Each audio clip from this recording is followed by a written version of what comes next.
Hi, good morning.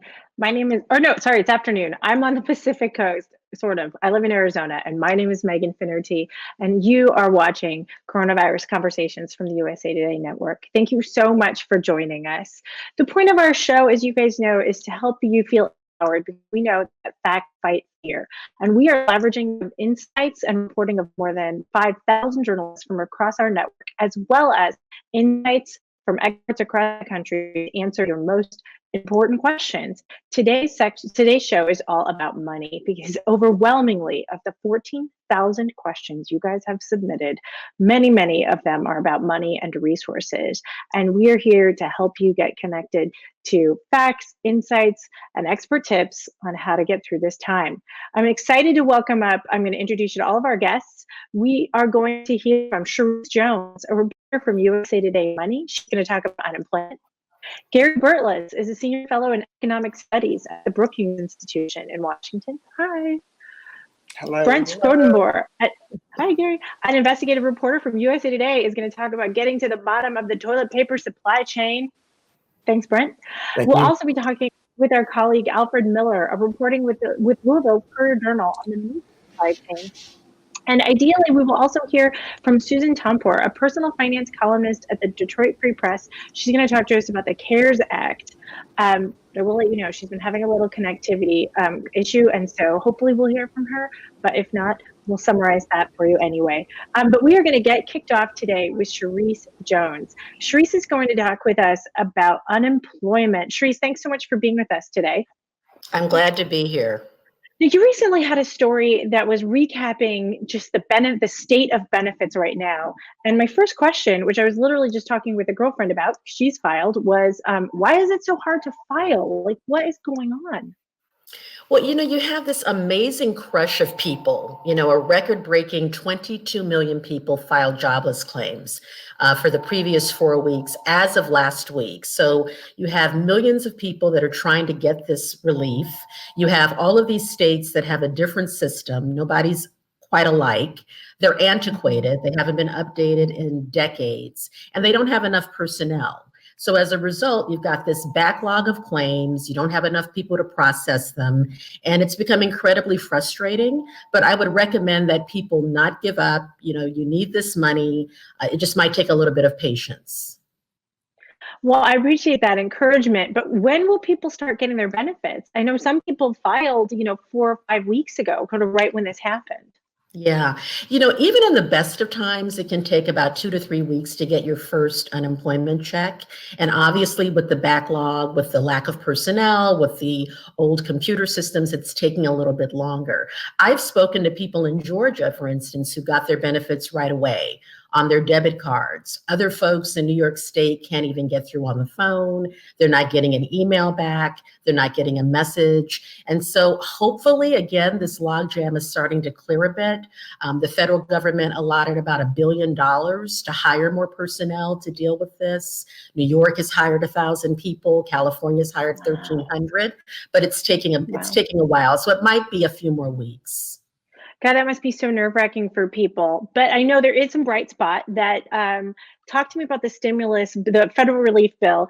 Is everybody getting the $600? Do people have to do something special in order to get it as part of their unemployment package? You do not. Everybody is entitled to that $600 weekly benefit. It's going to be available until the end of July. It's retroactive depending on when the state entered its agreement with the federal government back to March 28th. And so it might take a minute to get those funds, but when you get them, they're going to have that little extra financial cushion, which so many people really need right now. It makes a huge difference. As I mentioned, I live in Arizona, and I think our state tops out at $240 a week, which we're not the most expensive place to live, but that's not a lot. And so that extra $600 is no. And so the extra $600 is enormous. It's big. I mean, the average is about $300 to $400, depending on the state. But Florida, for instance, the benefit's $275 a week, which is so minimal. I mean, you can't even go to Disney World for that. So that extra $600 really makes a big difference, and it's going to be a real help to millions of Americans at a time when people are really struggling. Yeah, it definitely made clear that the original payment for unemployment insurance might cover 1 month of rent if you took all the checks together. And so now people will be able to pay for groceries and like put gas in their car. Right. Um, And the electricity bill, your phone bill, and all of these really vital things that we need to function. well, Charisse, thank you so much for your reporting. I'm going to ask you to stay on as part of this segment as we bring up our next expert. Gary Burtless, as I mentioned, is an economist with the Brookings Institution. Thanks for being on, Gary. Hi. Hi. So my first question is, I know federalism is real and alive, but why does every state have a different system? Well, the system was set up in the 1930s, and President Roosevelt wanted buy-in from state governments. So he wanted to compel them to set up the system and have some role in designing the system in their state. So the guidelines that the federal government gives states for how to run their programs and the benefit level are so broad that there's a huge range in what different states do, how they determine whether you're eligible or not, the exact rules they use to calculate your benefit check. And that has been part of the system from its inception. It feels so hard to listen to people talk about how your fate really is determined by what state you live in right now. Not just with your economic opportunity, but now with your unemployment help. And maybe this is something, people are always thinking about, but I know with 22 million Americans, this feels so urgent right now. Is there anything people can do to ensure their claim is processed? I mean, I know there's this feeling of powerlessness. I think all they can do is keep on dialing the phone if they're having trouble getting through, keep on trying at different times of the day to see if they can get online, because that's the easiest and best way in most states to file for benefits. Just have to keep on trying. The system does not spend a huge amount of money to be prepared for its main role, which is really to provide massive amounts of assistance when the country goes into recession. That is its main function. If we didn't have massive increases in unemployment in recessions, there would be much less reason to have public insurance for this risk. Instead, you could buy it privately from an insurance company. But because so much unemployment takes place at exactly the same time, any private company trying to insure this kind of event would go bankrupt right away. It takes the resources of first the state government and in the background of the entire federal government to be able to pay for such a massive increase in the amount of help that people need when there's a severe recession. Well, that's an interesting insight.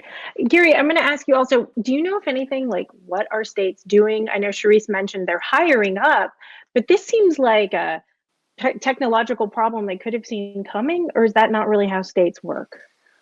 Well, some of the new additional benefits that the Congress has voted on require states to come up with new mechanisms to give this new kind of assistance. Even adding $600 to everybody's check is a tough challenge for a lot of antiquated state computer systems that administer the unemployment insurance program. And the additional requirement that states come up with a system to provide benefits to people in the gig economy, people who are self-employed, people who are Lyft drivers, Uber drivers.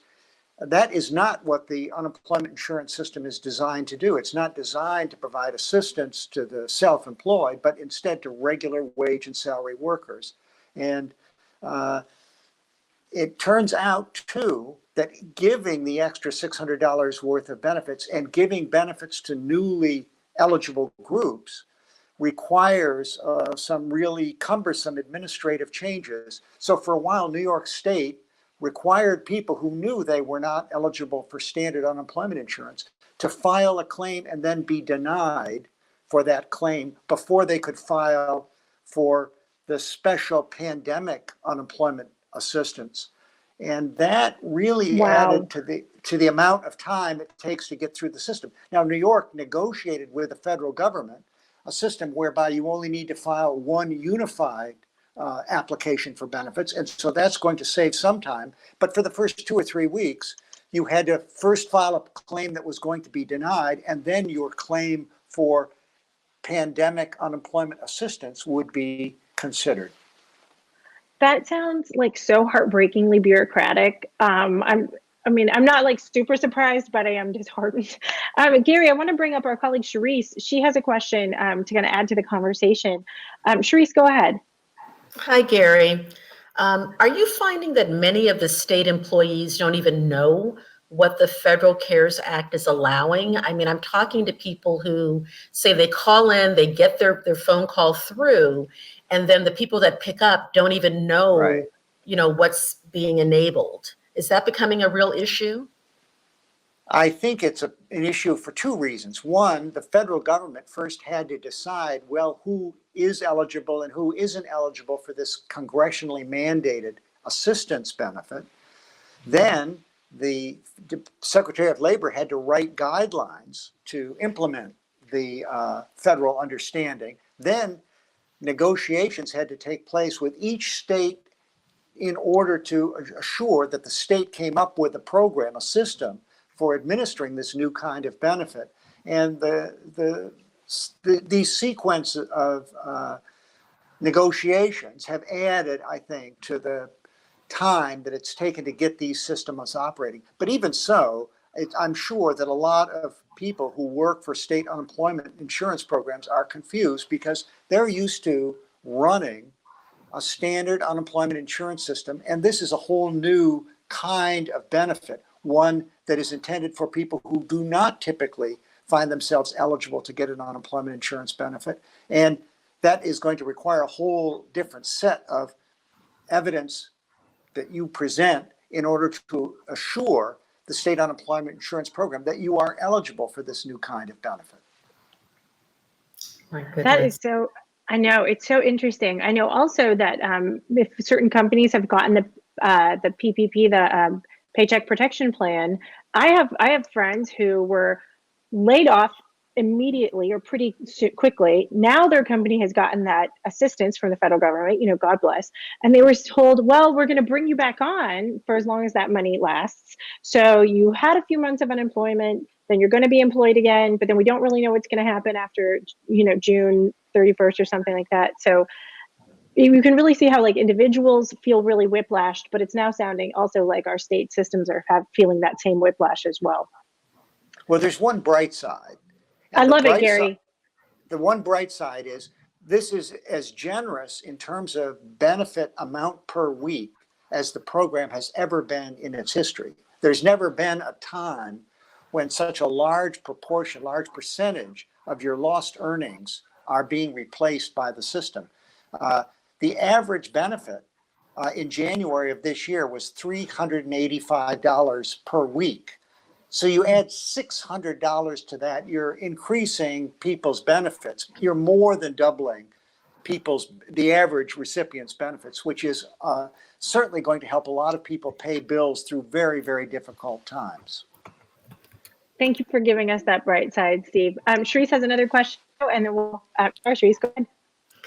Gary, would it expedite things for employers to file on behalf of their employees when they're furloughing them or they know they're going to be laid off for a certain period of time? Could they do it kind of in bulk instead of having all these individuals trying to access the system? That used to be a way that temporary layoffs were handled if there were mass layoffs, and even large-scale layoffs from a large local employer. The unemployment insurance program would go directly to the place of work and sign people up there. The union representative would often help people in filing their claims, and the employers, of course, would be very interested in being able to recall these workers later on when business got better. And so they were very cooperative also in this kind of a system. I don't think this occurs as much anymore because explicitly temporary layoffs are rarer now than they were, let's say, before 1980. So I don't think this kind of a procedure is nearly as common as it was if we went before the Reagan administration. How interesting. Thank you for that, Gary. And thank you, Charisse. I'm going to ask you both to stick around as we pivot to some conversations around supply chain. I'm going to bring up our colleagues, Brent Schrotenboer. Brent is normally an investigative reporter by day, but recently USA Today asked him to get to the bottom of why, if it's after 9 a.m., you can't find toilet paper at your grocery store. So Brent, we're going to open with, why is it so hard still? Well, it's a few factors at play here, and one that's gotten a lot of attention is the panic buying and the hoarding, and people are uncertain about the future, and they fear that there will be a shortage, and so they want to stock up. There's also a more fundamental supply and demand issue at play here that a lot of people probably don't know about, and that is probably the simplest way to describe it is if you break a normal 24-hour day into three parts, there's eight hours of sleeping, 8 hours of work, 8 hours at home. Well, now people are at home during the period that they normally were at work. So they actually need more toilet paper at home. There is a legitimate demand shift now because people are sheltering in place. And so they're not using toilet paper at work or public places anymore. They're using it at home. So they need that toilet paper at home. They need to increase that stockpile legitimately. It's not just panic buying. And the other issue too is that the toilet paper that you normally buy at home is a different kind of toilet paper than you see in commercial businesses and public places. The public commercial market toilet paper is generally cheaper and not as soft. And the kind that you buy at home is much softer. It's 2-ply. It's less coarse, shall we say. And so there's been a demand for that different kind of home use toilet paper, and that the manufacturers have had to ramp up production and catch up with a surge in demand. That is so interesting. You know what? I hate to sound stupid, but like that had not occurred to me that, of course, when you're not home, you're using whatever's in those massive, massive rolls, which you're grateful to have. But yeah, Right. Obviously you're home all day. That is, Brent, thank you for pointing that out, because obviously they have totally different supply chains, probably, and different manufacturing resources. We are going to now ask you to prognosticate a little bit, but like, when will it get better? How soon can we stop feeling so stressed out about this? Well, I think we've seen it get a lot better recently. I was at Costco about a week ago, and they had the hugest supply of toilet paper I've ever seen, even before the pandemic. And so I think we're going to see a lot of it come back in different places. It's going to vary by location. Some places aren't just going to have it sometimes, and other places will just have huge stockpiles. But I think that the companies that make it in America, especially, they really ramped up production. They're 24/7 factories, and they've added to their production. There is no worry about the raw materials that supply the toilet paper product. Basically, trees and paper and water is what makes up toilet paper. And there's no shortage of those, obviously, but like other industries, they have their own supply chains, and we're seeing all these supply chain disruptions. So there's no telling. It's kind of unpredictable with any industry, not just toilet paper right now, about what could come up if like a factory had a bunch of workers get sick, or if there's some economic issue at a paper mill somewhere in North America that caused that paper mill to go down. Things like that could add kinks to the supply chain. But overall, the fundamental issues are sound for toilet paper. It's just a matter of catching up with that surge in demand for that home use toilet paper. And you said factories are ramping up, that people are actually trying to increase their productive capacity? They are. They've really ramped it up. Well, one said 120% more than they usually do. A lot of workers are going in all shifts, all night long, all day long, to really try to meet this surge. And it's just a matter of keeping them healthy. That's important for them, of course, for everybody. But that's a part of the supply chain too, is worker safety and health. We're going to talk about that in just a second with one of our other colleagues, but I did want to ask, is there any idea about when we think this panic buying is going to slack off? It might just kind of come and go. I think at some point, if you are one of those panic buyers, I think at some point you look in your storage closet or your bathroom and you see all these piles of toilet paper, and you're like, I think I have enough now, right? But I think the way to end it, I think stores have to put limits on how much each customer can buy, and we've seen some of that. And so I think that's going to help it a lot, is to instill limits on what customers can buy. And I think at some point people just kind of like realize they've got enough for a while, and they'll start to see that there is a more plentiful supply at the supermarket or the store that they go to, and don't have to worry about it anymore. So I think that'll taper off. But there's things that could come up, like I mentioned, that could add to the uncertainty, which would trigger another round of panic buying. So it's you also mentioned there are psychological factors that are causing us to sort of do this, and I thought that was really interesting. Yeah, I mean, it's basically fear. I mean, it spreads, and fear and uncertainty are basically what causes Mm-hmm. panic buying. And, and then it's something that people that normally wouldn't worry about toilet paper, but hear that other people are worried about toilet paper now are worried about toilet paper. And so they're doing their own panic buying that they normally wouldn't. So it just kind of feeds off of itself. And Yeah. it the way to stop it is limits by the sellers, the stores that sell it. I think we really appreciate these insights, Brent, and they're related, as you mentioned, healthcare or worker safety and health. So I'm going to ask you to stay on, but we are going to bring up our colleague, Alfred Miller, who recently wrote a story for the Courier Journal in Louisville that really had national implications. Hi, Alfred. Thanks for being with us. Thanks, sir. Your story was looking at the U.S. meat supply chain, and particularly, we know there are tons of meat production plants in Kentucky, but your story really talked about nationwide why this is such a critical issue and how it's affecting us at grocery stores right now. So, first of all, why is the U.S. supply chain being disrupted by coronavirus? I guess I would start by saying that food takes a long journey from farm to fork, and we're discovering now with the pandemic that there's sort of a bottleneck in that journey, which is these meat processors where they slaughter animals and process them for the grocery store. And these are huge plants. They slaughter tens of thousands of hogs and cattle, chicken a day, and a lot of times the workers are in really close quarters.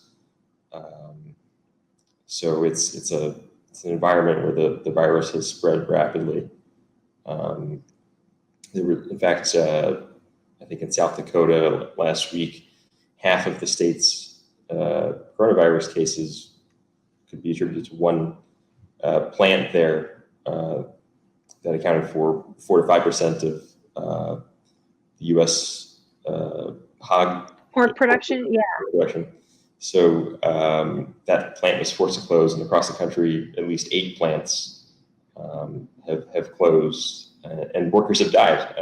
I think there was a plant in Iowa where 2 workers died, a plant in Colorado where 2 more died, and one in Georgia where 4 have been reported dead. So it's a big issue, and it comes back to these meat processing plants, which are taking steps to protect workers, but it's critical for the supply chain for these plants to stay open, but it's also very difficult. I had a colleague a few years ago, because in Louisville we have a big JBS hog plant that has, I think they process 10,000 hogs a day.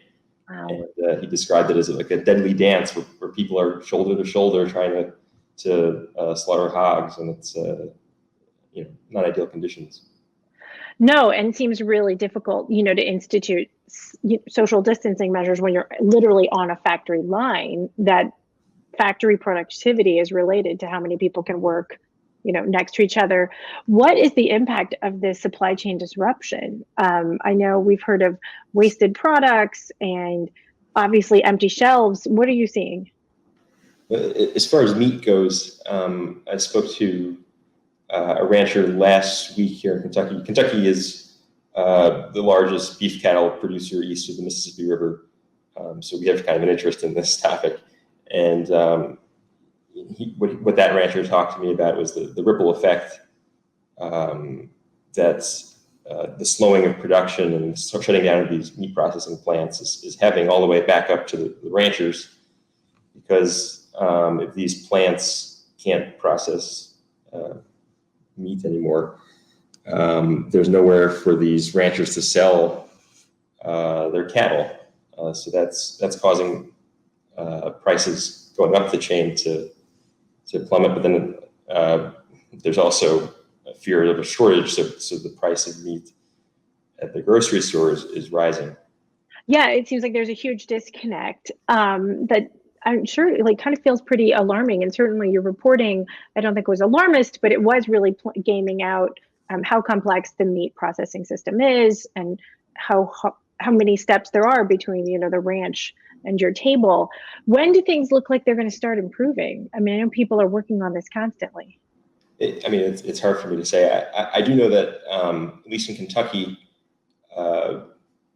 ranchers are concerned about this problem not being resolved by October, because it's one thing for them to hold on to their cattle longer and let them graze over the summer, but they don't have enough hay for the winter to continue feeding them. So if the feed yards don't open up soon where they can send their cattle, could get pretty tricky. Oh God, there's just always, it's just more and more the longer this lasts, things get more and more complicated. Well, Alfred, thank you so much for being on, and thank you for your truly comprehensive reporting recently about the meat supply chain across the country.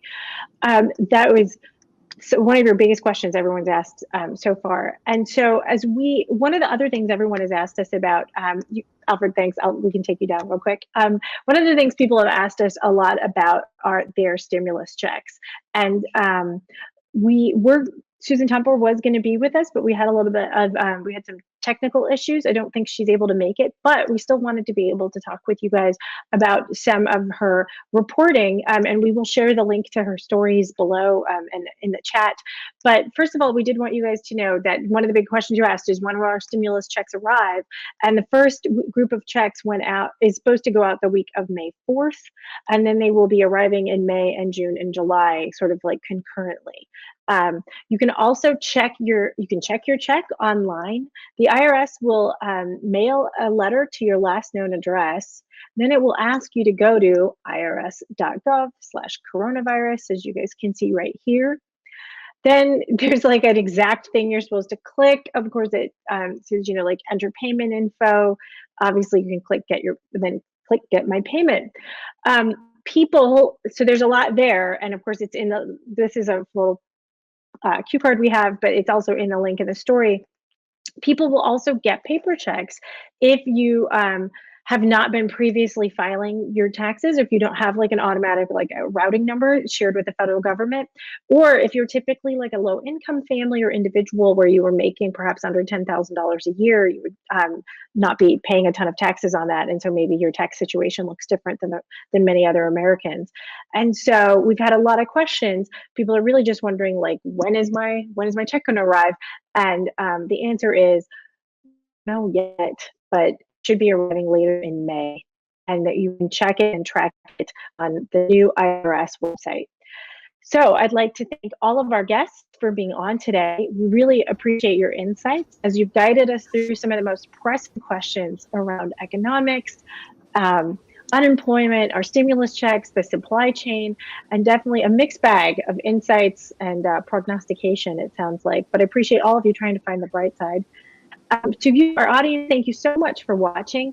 Remember to share this post with your colleagues and friends if you found it informative and helpful. You can stay in touch with us at usatoday.com or facebook.com/usatoday, and of course on our Instagram page. I'm going to wave to all of you and say thank you so much for being on.